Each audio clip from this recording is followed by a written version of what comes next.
видит синее небо, пограничник видит врага, странник видит край, где он не был, и только рыбак рыбака. Пищи видит все, что не пил, кошка всюду чует мышей, оперу мерещится киллер, киллер в каждом видит мишей, адвокат в каждом видит клиента, прокурор в каждом видит зэка, электрик видит синюю ленту, и только рыбак рыбака.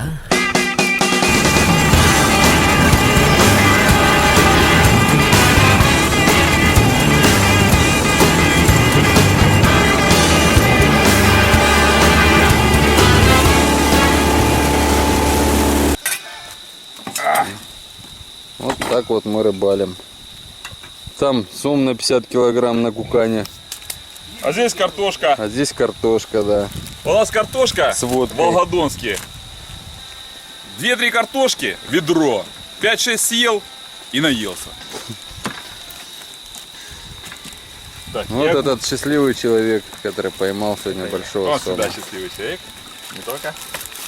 Может, я что-то не знаю, но...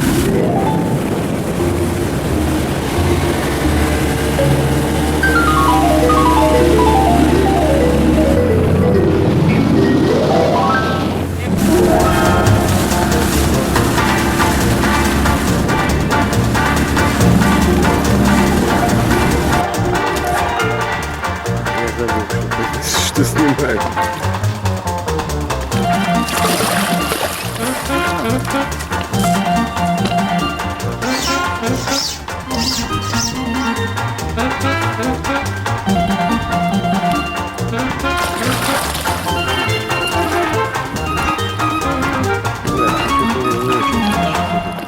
Ну все, получается.